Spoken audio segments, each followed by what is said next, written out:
brother po, President Marcos, in an interview sa Vietnam recently said, nagsalita po siya tungkol sa friendship nila ni VP Sara. Sabi po niya, I'm a little dismayed to hear that she does not think that we are friends. I always thought that we were, but maybe I was deceived.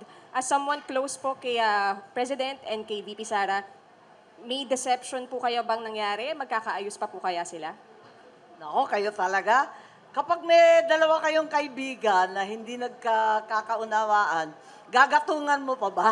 Palagay ko hindi, bilang tapat na kapatid at tapat din na kaibigan, wag na natin dagdagan, kaya-kaya naman nila sagutin yan. I read a short post from a columnist on Facebook na sabi niya that former President Duterte was overpowered by his advisors. Given this closeness that you have with your brother and with the Vice President herself, ma'am, do you think regard to what?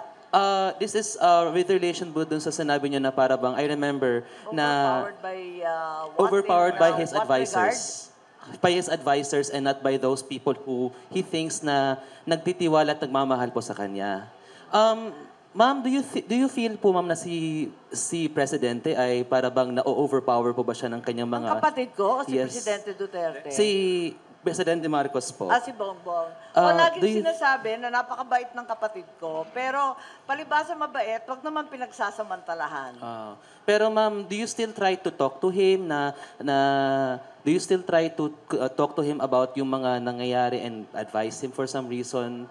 Siyempre, nag-e-effort naman tayo, pero siyempre, bisibisihan na ngayon at lagi kami nagkikita pag maraming tao.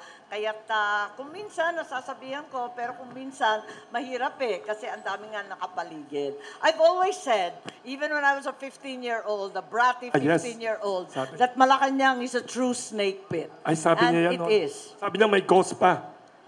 Ayun. Ay, Senator Amy, ito, si-share ko lang sa iyo, no? Mahal na mahal ka ng kapatid mo. I have it on good information from people na talaga nakakaalam na kaya bumalik ka na doon sa slate ng administration. Ay, nabanggit po